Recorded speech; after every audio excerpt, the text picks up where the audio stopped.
Fala, meu povo, professor Marcos Paulo Araújo na área. Se derrubar é pênalti, dando continuidade às nossas aulas de Direito Processual Civil, parte 4 agora, tema da aula, jurisdição. Veja comigo aí na tela, vamos lá. Princípios da jurisdição. O primeiro princípio que nós vamos estudar aqui nessa aula de hoje é o princípio da investidura, ok? Deixa eu só mudar aqui, deixa eu só alterar.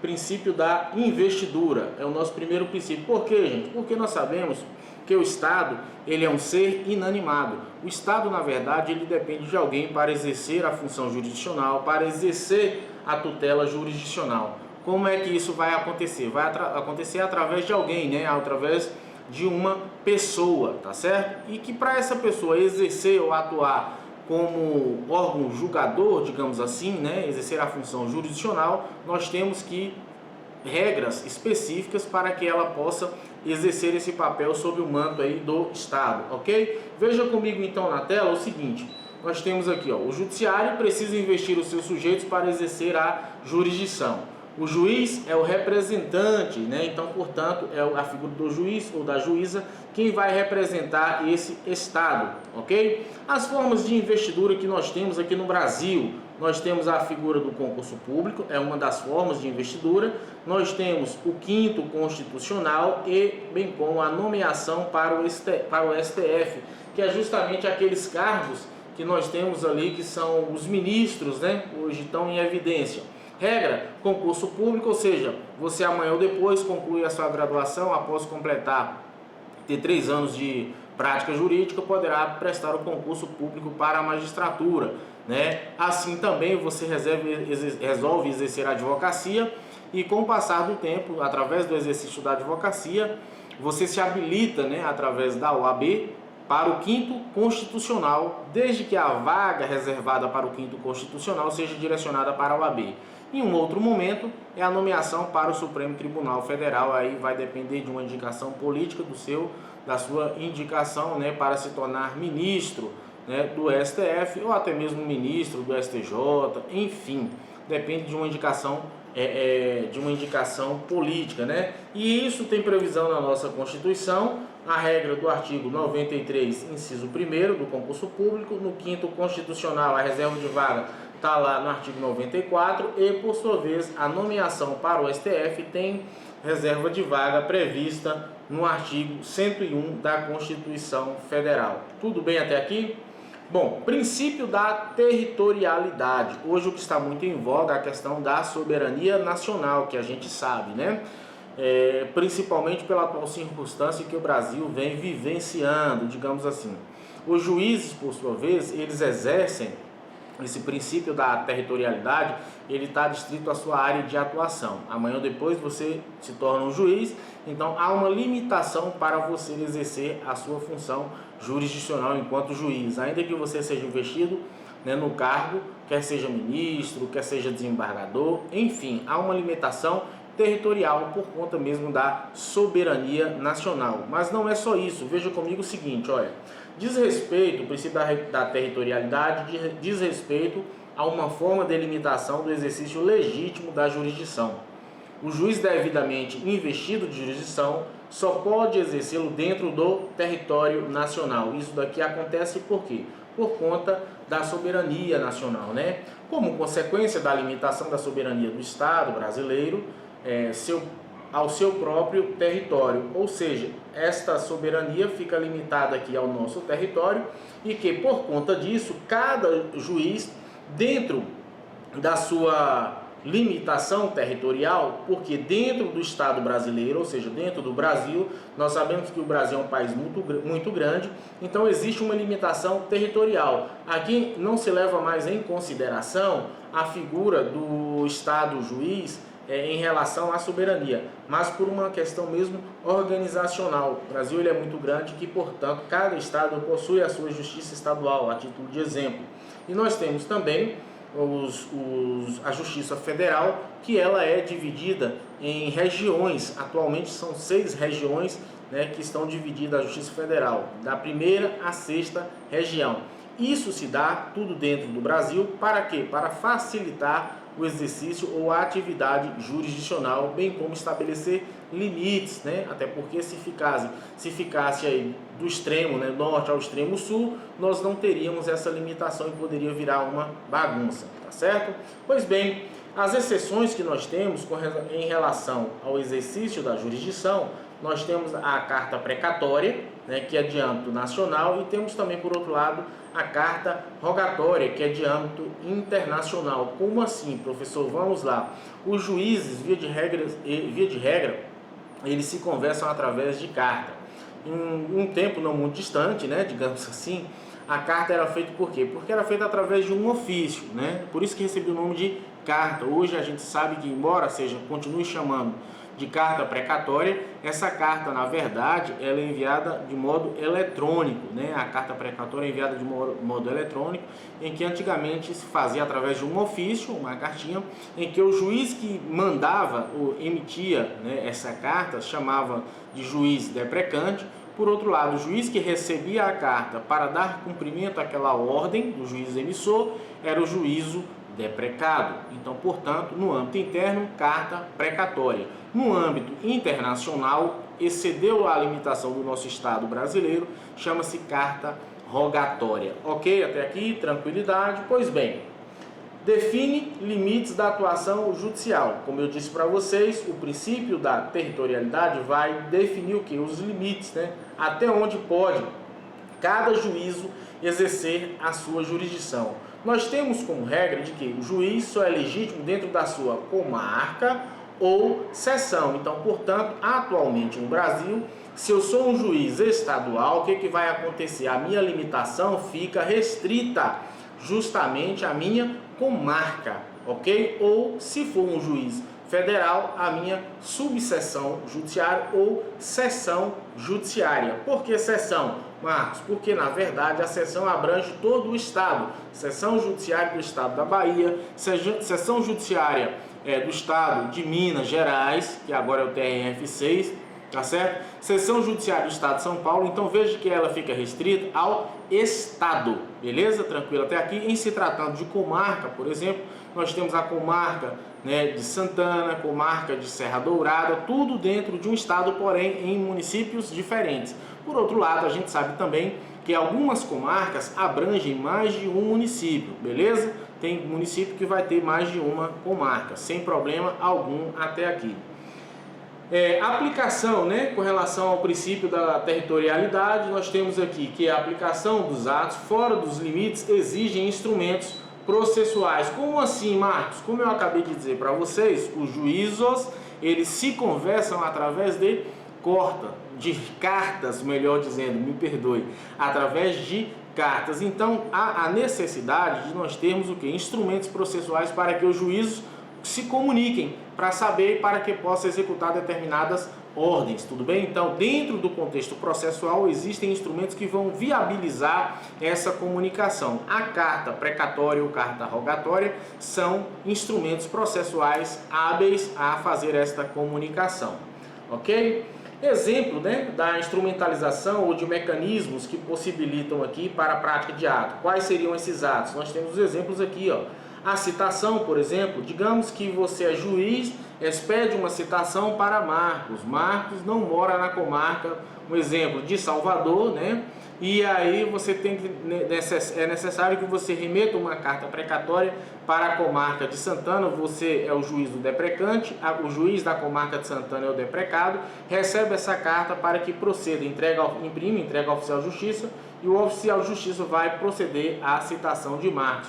De igual modo, pode acontecer no que diz respeito à intimação, ou até mesmo a lavratura de um auto de penhora, ou qualquer outro ato executivo, né? A base legal disso, o artigo 247 e seguintes do Código de Processo Civil. Tranquilidade aqui suave na nave, sem maiores problemas, né? Instrumentos que viabilizam a comunicação entre os juízes. Aí nós temos as cartas, ok? Tranquilo? Pois bem, o princípio agora que nós estudaremos é o princípio da indelegabilidade. O princípio da indelegabilidade nada mais é do que aquele princípio que não permite que o Estado, né, aquele que é o detentor desta, como é que eu vou dizer, dessa função jurisdicional, possa delegar esse poder. E aí nós temos dois aspectos, do aspecto interno e do aspecto externo.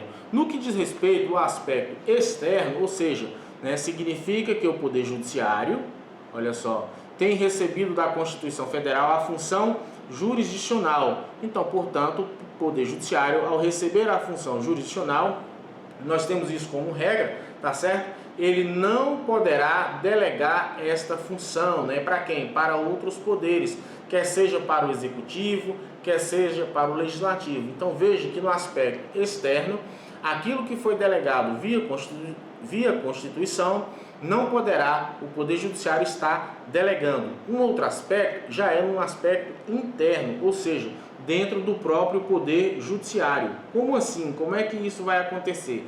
Dentro do aspecto interno, né, há o que nós chamamos de limitação em razão da competência. Então, portanto, essa limitação vai decorrer em razão da competência. A competência aqui não é aquela competência a qual nós muitas vezes falamos, fulano não é competente, né, que fulano não sabe, não é isso. A competência aqui, ela se dá em razão da matéria, em razão, muitas vezes, dentro do processo civil, em razão da limitação jurisdicional dentro do seu espaço para resolver ou para julgar uma determinada causa, a limitação que nós chamamos territorial, entendeu? Então, esta é a competência. Você, enquanto juiz, está habilitado para exercer a função jurisdicional justamente em decorrência daquele aspecto interno, né, em que você recebeu aquela função, ok? Tranquilo? Pois bem, o que se faz com a aplicação de regras gerais, abstratas e impessoais, o órgão jurisdicional não poderá delegar a sua função para outro órgão jurisdicional. Por exemplo, eu sou juiz da vara crime. Eu, por uma mera liberação, eu simplesmente não posso virar para o meu colega que atua na vara civil e falar, ó, você é o competente para julgar isso daqui. A competência, ela decorre do próprio Tribunal de Justiça. Essa competência que eu recebo, ainda que na condição de juiz, né, ou até mesmo de uma juíza, o que vai acontecer? A competência do juízo não pode ser modificada se não for através de lei. Então nós temos essa competência aí da jurisdição em relação à indelegabilidade. Aquilo que você recebeu, você não poderá transferir, quer seja em observância ao aspecto externo, aquilo que decorreu da Constituição para você, quer seja no aspecto interno. Eu não posso, enquanto juízo civil, delegar a apreciação de determinadas matérias da minha competência civil para o juízo da vara crime ou para um outro juiz, digamos assim, de uma outra comarca, ao meu bel prazer, desde que haja uma lei, né, organização judiciária estabelecendo isso, aí tudo bem, não há problema algum. Perfeito? Tranquilo? Pois bem, princípio da inevitabilidade, né, aplicado em dois momentos distintos, porque esse princípio rege o que estabelece uma vinculação obrigatória dos sujeitos ao processo judicial. Diz respeito à vinculação obrigatória dos sujeitos ao processo judicial, ainda que se reconheça que ninguém será obrigado a ingressar com demanda contra a sua vontade. Ou seja, de fato, ninguém é obrigado a ingressar com a demanda, né, exercer esse direito, digamos assim, de ação, né, desde que ele não queira. Por outro lado, eu costumo dizer que o direito não socorre os que dormem. Então, princípio da vinculação, eu não sou obrigado a ingressar, ok. E que existem formas de se tornar partes dependentes da vontade do sujeito, independentes da vontade do sujeito. No caso aqui, ó, de uma assistência, recurso de terceiros, prejudicado, tá certo? O certo é que, uma vez integrado a relação jurídica processual, ou seja, uma vez eu recebendo uma cartinha para integrar a relação jurídica processual, ninguém poderá, por sua própria vontade, porque ela é impositiva, ela é imperativa, essa integração, se negar a esse chamado jurisdicional. Então, vejamos que o princípio da inevitabilidade diz respeito ao seguinte, olha, você não é obrigado a ingressar com qualquer tipo de ação pleiteando os seus direitos. Ok. Por outro lado, se você recebeu uma cartinha da agonia, né, chamando para integrar a uma relação processual, por mais que você não queira, por mais que você diga que não vá, os reflexos dessa decisão, dessa relação jurídica processual, terá um impacto sobre a sua pessoa, querendo ou não. O Estado juiz poderá lhe penalizar quanto a isso, ou, por outro lado, até mesmo garantir um direito seu quanto a isso, ou declarar um direito seu, ainda que você não queira, ainda que você não faça nada, desde que você seja chamado a integrar a esta lide, né, a este processo, e exerça ou não a sua função. O Estado vai proferir uma decisão e aquela decisão deverá ser cumprida e observada pela sua pessoa. Tranquilidade? Pois bem, falando ainda agora sobre o princípio da inafastabilidade da jurisdição, esse princípio, como nós sabemos, ele tem uma previsão constitucional no artigo 5º, inciso 35, de que nenhuma lesão ou ameaça a direito não será, digamos assim, excluída de apreciação do Poder Judiciário. Eis o princípio da inafastabilidade da jurisdição. De igual modo também nós temos esse princípio elencado no processo civil. Então, portanto, ele tem dois aspectos, o princípio da inafastabilidade da jurisdição. O primeiro deles é a relação entre a jurisdição e a solução administrativa de conflitos e o acesso à ordem jurídica justa, que dá novos contornos ao princípio, firme no entendimento de que a inafastabilidade somente existirá concretamente por meio do oferecimento de um processo que efetivamente tutele o interesse da parte titular do direito material. Ou seja, o que isso quer dizer aqui? Isso só vai acontecer se você oportunizar ao sujeito da relação processual os direitos e garantias inerentes a ele. Que haja, por exemplo, o respeito ao contraditório e à ampla defesa. Porque de nada adianta eu dizer que você não vai ter qualquer lesão ou ameaça a direito que não possa ser apreciado pelo Poder Judiciário, mas por outro lado, se o próprio Poder Judiciário não permite que você utilize dos meios e mecanismos disponibilizados para todo e qualquer cidadão para o exercício do seu papel enquanto parte no processo, a finalidade maior não será alcançada. Esse princípio em si, ele cairá por terra. A exemplo do não permissivo, do contraditório, da ampla defesa, quando eu teria em tese um processo inquisitório e isso vem a macular o melhor direito. Isso não é permitido. Para que se alcance ao máximo esse princípio da inafastabilidade da jurisdição, sem que haja uma fomentação daquilo que nós chamamos de demanda reprimida, porque a gente sabe que em alguns casos, quando o Estado não oferece um processo de qualidade, um processo preciso, poderá ser que aumente a demanda reprimida a qual nós chamamos. Então, portanto, diante disso, temos que observar não somente a lesão ou ameaça ao direito, que é sim submetido à regra processual ao Estado, ao conhecimento do Estado, mas também garantir que as ferramentas estejam aí a postos do cidadão que necessita dessa intervenção estatal. Beleza? Tranquilo?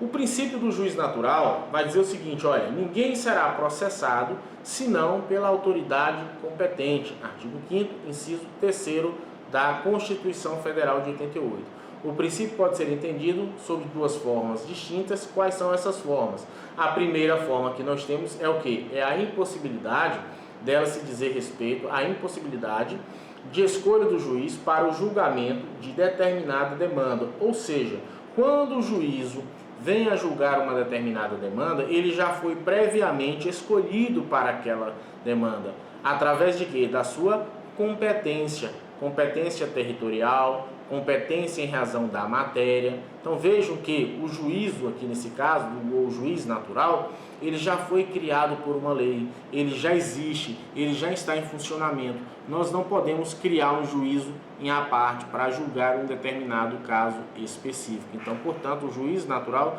nada mais é do que isso. Há uma criação prévia. Não se cria um juízo para julgar um caso depois desse caso já ter acontecido, já ter os fatos já terem vinculados as partes ou quem quer que seja. Seria um tribunal de exceção, isso não é permitido, ok? Pois bem, então vamos lá dando continuidade. A escolha, essa que deverá ser sempre aleatória, em virtude da aplicação das regras gerais e abstratas em pessoais de competência. Então, portanto, aqui nós ainda estamos falando acerca da competência, da escolha do juiz natural, que eu não posso simplesmente, depois de que os fatos ocorreram, estar criando esse tribunal. Essa proibição de escolha do juiz atinge quem, gente? Atinge a todos, porque ninguém merece ser julgado aí por um tribunal de exceção. As partes, o juiz, o poder judiciário, etc. Ou seja, todos os sujeitos envolvidos na relação jurídica processual deverão observar o princípio do juiz natural. ok? Todas as partes envolvidas no processo. Por outro lado, nós temos ainda a figura do princípio de quê? Do promotor natural. O princípio do promotor natural corre de forma paralela ao princípio do juiz natural. Parcela da doutrina indica a existência do princípio do promotor natural, que impede, por exemplo, que o Procurador-Geral de Justiça faça designações discricionárias de promotores ad hoc, o que elimina a figura do acusador público de encomenda, que poderia, em tese, tanto ser indicado para perseguir o acusado, como para assegurar a impunidade de alguém. O que isso quer dizer, então? O princípio do promotor natural nada mais é do que não permitir que o próprio Procurador-Geral de Justiça, que tem esse permissivo na lei, para que ele indique promotores para acompanhar determinados casos. Então, não fica vinculado, assim como o juízo natural, o princípio do promotor natural, de igual modo, também não fica vinculado ao caso XYZ. Isso, por outro lado, não implica em dizer o quê? Não implica em dizer que o promotor que está atuando ali, o procurador-geral, numa determinada demanda, o procurador-geral não possa mandar alguém para lá para atuar de forma conjunta, com o colega, 2 promotores. Isso não impede não, tá certo? O que não pode é designar um promotor, por exemplo, de forma posterior ao caso, um crime que aconteceu, você designar o promotor, sendo que lá na comarca já existe o promotor daquela comarca. Aí eu vou mandar alguém para lá para atuar, então somente de forma exclusiva, principalmente se eu souber que o promotor A é inimigo ou desafeto de uma das partes, ou até mesmo amigo de uma das partes, no sentido de tentar favorecer. Isso, portanto, não é permitido também, ok? Bom, a gente encerra essa parte de aula sobre os princípios da jurisdição e voltaremos no próximo bloco com a próxima aula. Forte abraço, beijo grande, vejo vocês no próximo encontro. Fui!